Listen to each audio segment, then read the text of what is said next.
मैं आप सबको सबसे पहले बहुत बहुत शुक्रिया कहना चाहूँगी। पिछले 2 दिन में यहाँ कोलकाता के लोगों ने जो प्यार और जो सपोर्ट हमें दिया है, कश्मीरी कॉज को दिया है, वो देखकर काफ़ी बहुत ही अच्छा लगा है।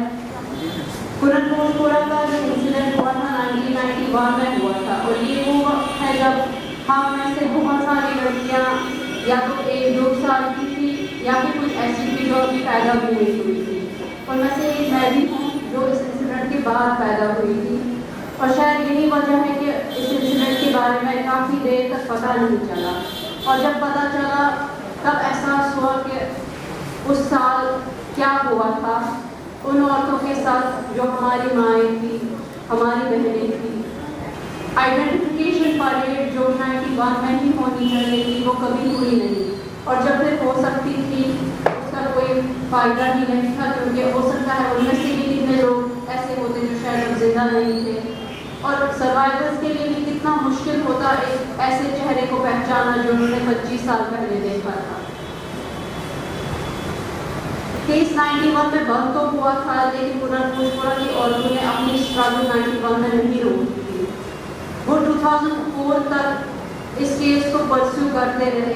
आज तक कितने ही केसेस ऐसे हैं जहां स्टेट ह्यूमन राइट्स कमीशन ने अपनी रिकमेंडेशंस दी है, और हर रिकमेंडेशन में री इन्वेस्टिगेशन का ऑर्डर होता है, लेकिन वो री इन्वेस्टिगेशन कभी नहीं होती है। उन लोगों को सज़ा मिलनी चाहिए जिन्होंने ये क्राइम किया है, और उन लोगों को भी सज़ा मिलनी चाहिए जो इस केस को इतने साल तक दबा रहे थे अपने इंटरेस्ट के लिए। लेकिन SHRC की तरफ से मॉनेटरी रिलीफ का जो एक रिकमेंडेशन था, मॉनेटरी रिलीफ के नाम पर उस समय के जो लॉ मिनिस्टर थे, जिनका नाम मैं लेना चाहूँगी, सैफुल्ला मीर नाम है उनका, उन्होंने कुरनकोटपुरा की औरतों को मॉनेटरी रिलीफ के नाम पर 2 लाख रुपए दिए थे, और 25,000 रुपये एक बच्ची को दिए गए थे जो 91 में कुछ महीने की थी, और उसे आर्मी वालों ने अपने जूतों तले रोक दिया था, जिसकी वजह से उसके हाथ पाँव काम करना बंद हो गए थे। वो जिंदगी भर अपने पैरों पर खड़ी नहीं हो पाई। उसे 25,000 रुपये का रिलीफ दिया गया था। जब हमने 2013 में PIL फाइल की हाई कोर्ट में, हम चाहते थे कि केस की री इन्वेस्टिगेशन हो, तो स्टेट ने ये बात एक्सेप्ट ही नहीं की कि उन औरतों को कभी मॉनेटरी रिलीफ मिला। हमने RTI फाइल किया, और RTI में भी यही इंफॉर्मेशन मिली कि स्टेट की तरफ से कोई भी पैसा नहीं दिया गया है। तो वो पैसा आया कहाँ से? वो पैसा लॉ मिनिस्टर की तरफ से आया, जो ये चाहते थे कि ये औरतें इस केस को आगे फॉलो ना करें और पैसे लेकर चुप हो जाए।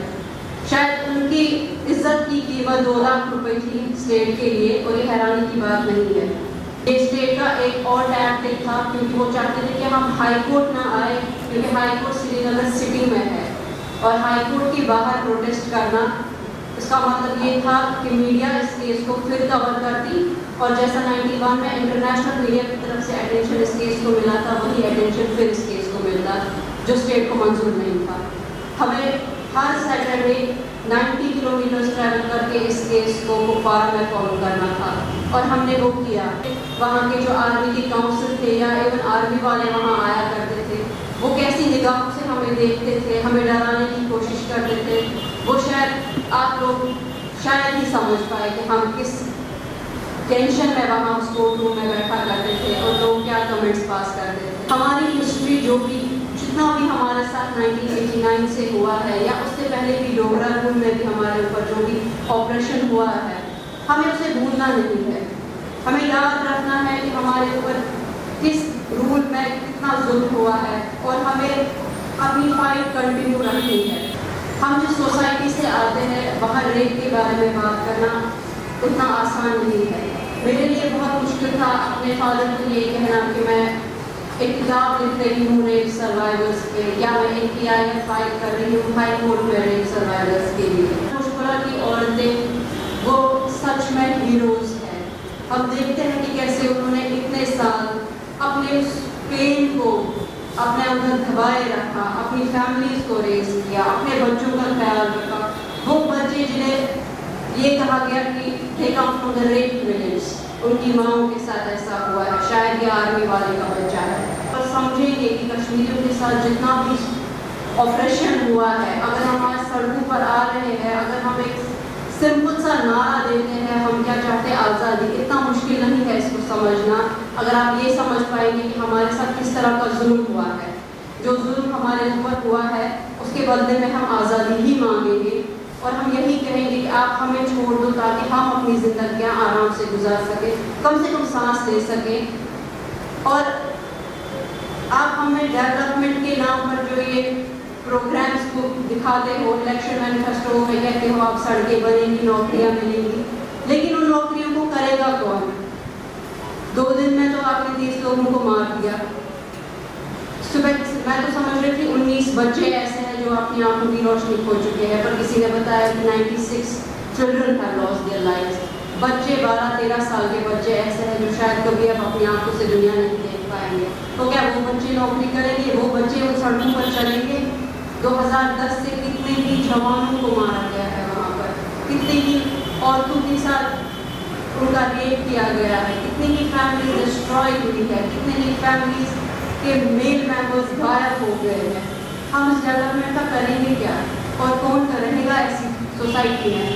कौन सी माँ कल बाहर आएगी और वोट देगी जब उसके घर में कोई बच्चा ही नहीं? मैं सबसे रिक्वेस्ट करती हूँ कि आप जितना हो सके सोशल मीडिया पर एटलीस्ट कश्मीर के प्रेजेंट सिचुएशन को शेयर करें और दुनिया को बताएं कि वहाँ पर क्या हो रहा है। बिकॉज अगर ऐसा नहीं चलता रहा तो शायद एक वक्त आएगा जब शायद ही कश्मीर में कोई इंसान बचेगा और सिर्फ रहेगा तो सिर्फ पहाड़ और दरिया रहेंगे। Thank you so much.